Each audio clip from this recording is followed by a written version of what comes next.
Are delayed reactions causing you unknown hidden triggers? Let's talk about it.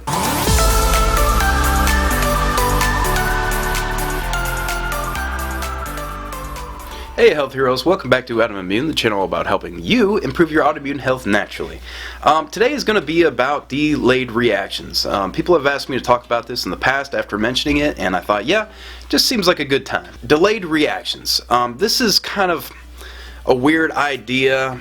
A lot of people don't really talk about it, but the food we eat not only can cause a reaction within an hour or 24 hours or even 3 days, it can cause delayed reactions for weeks or even months later in our lives. Food causes inflammation going in because our bodies react to it, but it also causes inflammation going out. This is important for people with autoimmune disease and people on the AIP diet because it makes it harder for us to find our triggers, our food triggers, our environmental trigger, any kind of trigger that might be causing an autoimmune reaction, a symptom, right?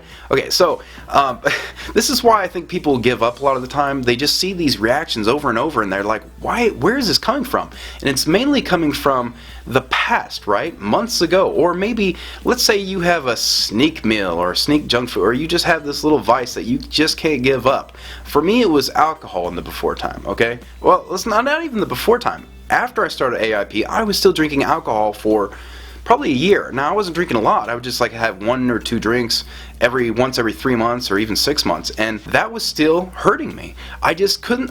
A week after that, I was still seeing a reaction, and I'm thinking, what is going on? Is AIP not working? This is why I wanted to make this video. If you are having anything non-AIP, you might be having delayed reactions for weeks or even months later. You are, how do I put this nicely?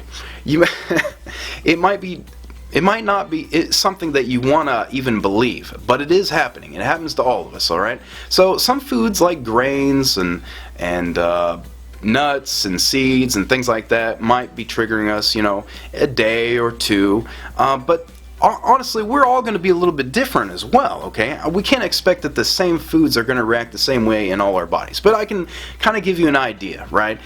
Let's say dairy for one. Dairy had a very long delayed reaction time for me. Now, now this doesn't include the immediate reaction, okay? I don't even really want to talk about that. I'll just look. All these foods that might have a delayed reaction will also have an immediate reaction, or they might not have an immediate reaction, okay? It just depends on the food and you. So dairy, I would have an immediate reaction, say an hour or 2 later, so I was very sensitive to it, but I would also store those in my body, okay? Now, and some foods take longer to process and get out, or you could call this detox, right? Now, dairy is very, very slow to detox in our bodies, very slow. In fact, I would say this is going to be helpful for most people because I've heard the same thing from other people as well. Dairy took literally like weeks to get out of my system. We could talk about lymph nodes and we could talk about different ways our bodies detox and maybe the ways they don't detox or they're damaged in certain ways. That also might be a factor as well for some people. Some people aren't very good at detoxing their harmful chemicals, and that might play a huge role in autoimmune people as well. So grains, they would maybe hit me a day or 2 later, especially if I have like a toxic overload of those foods. So if I have like a little bit of some food that I'm not that sensitive to, I may have a very small reaction a day later or 2 later, and then that would be it. But if I have those foods 2 days in a row, 3 days in a row, then I'm going to see an immediate reaction a couple days later, but then I'm going to have delayed reactions for weeks after that, right? Because I had more of those foods than just a small amount, okay? But again, it depends on your level of sensitivity. The food with the longest delayed reaction for me, it's not really a food, but kind of alcohol, right? So I would have this and I would notice an immediate reaction about 24 hours later, up to 2 days, and sometimes I think I would even get away with it. I've seen people like do this with like cheese. They would have cheese and 24 hours like, oh, I'm clear, but then 3 days later they have a small reaction. They're thinking, oh, I must just be stressed. It must be my hormones. It must be that time or whatever. Okay, I'm not going to go into that, but we can't chalk it up to something unknown. The only thing we can do is write it down and say, hey, did I have a cheat food this week or last week or something like that. That's why it's so important to track. I tell people, don't make the same mistake I did. keep track of the foods you're eating, especially if you're doing reintros, foods that are not AIP compliant. That is very, very important, and you should only be doing one at a time. For this reason, mainly, because if we have 2 different delayed reactions it's going to be impossible to find that trigger, right? Just impossible. That's why it takes people so long to find huge improvements or remission, because they're doing multiple reintros and they're doing it too early on. I see this mistake all the time. They're like, oh, I'm 30 days into AIP. I'm going to start reintros. I'm going to try almond. I'm going to try this. Do not do that. Wait until you are completely in 100% remission. You are going to save yourself probably a year worth of time. You're going to prolong your suffering to that. Please don't make that mistake, okay? I even see YouTubers that are trying to help people on the AIP diet making that same mistake. 6 weeks into AIP, time for reintros. No, that is not how it works. That might be how it said it was supposed to do in a certain book, and you might believe that, and you know what, that book might be 99% correct, but that might not be true for you or me or anybody, okay? All right, let's talk about my last thing I tried to reintro, and that was almond butter. I heard people talking, oh yeah, almond butter, I got away with it. I'm thinking, okay, well, I'm gonna try my hand at it, okay? So I went to Walmart and I bought this natural almond butter, and you know, you mix it up, and I'm like, yeah, this is healthy, there's no sugar in it, there's no chemicals, it's just almonds. And sure enough, I ate it, and I'm like, yeah, I have no reaction. I'm safe. I can have almonds. This is amazing. And you know that feeling when you can have a food that you haven't been able to have for years, and you're like, this is going to be so much easier on my diet. I'm going to be able to get my fats in. This is going to be great. A new food, a new taste. I can't wait to try this with my homemade AIP bread.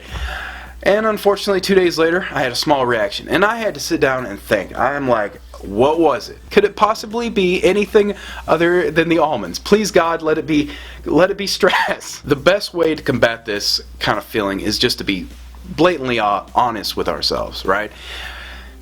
And we have to go into these reintros thinking they are going to cause a flare or a reaction, because if we don't, and we try to deny ourselves and live in denial, we're just going to cause damage. And I know it really sucks that we can't have certain foods. It really does. But after a while, you get used to it, and it gets easier, and it won't even bother you. I promise. It takes some time, but you get there. I don't miss a lot of foods that I thought I would, and then I miss some healthy foods that I would actually really love to have. So I'll talk about that again soon in another Q&A video. As far as delayed reactions go, it might not always be a non-AIP compliant food that is causing the delayed reaction as well. It might also be a food that is on the A-OK. It might also be a food that is on the AIP compliant list that you are reacting to. For me, that would be like bananas, blueberries, tons of other things, right? I won't go into it. I really don't want to put all the foods that trigger me on this vlog, because I'm working with different companies and I want to take food sensitivity tests, and I don't want them to have an upper hand. I tried to get in contact with these food sensitivity companies, and a couple of them reached out and they wanted to work with me, but after hearing that I was going to give an honest review and tell you guys what actually happened and if it worked and if they was accurate, they all disappeared all of a sudden. They ghosted. They do not want this information on the internet, okay? But right now I'm at the belief that food sensitivity tests don't work. So AIP or an elimination diet in general is the golden standard for finding our food triggers, okay? There is no other way. Now, I know a lot of doctors will say, hey, you could take this food sensitivity test, it's pretty good, but no, don't buy it, okay? And they are expensive. Don't buy it. They do not work, okay? Now, they might find a couple, but that might be because statistically, most of us will be triggered by certain foods. Sugar, dairy, some of us nightshades like me would be my worst trigger, so don't buy into it, okay? A lot of these tests will just, oh yeah, yeast, oh yeah, oh, I can't believe it, it knew I was sensitive to the yeast. Well, yeah, all of us are, aren't we? And they're also, those food sensitivity tests are just notoriously known for giving false positives. There's just no way for them to know all of our food triggers, okay? The science is not there yet. We're not there yet. Maybe in the future, and I will be making a video about that eventually, because I want to show you guys, I want to prove to you guys that these are all garbage and they are a scam. Your doctor may believe in them, and that's okay. Everyone's wrong sometimes, right? No doctor's perfect, no person's perfect. I'm not perfect. I've made mistakes. So I hope this video helps you out. If it did, please drop a like, share it with somebody that you really think needs to hear this. I would really appreciate that. Thanks for watching. See you next time.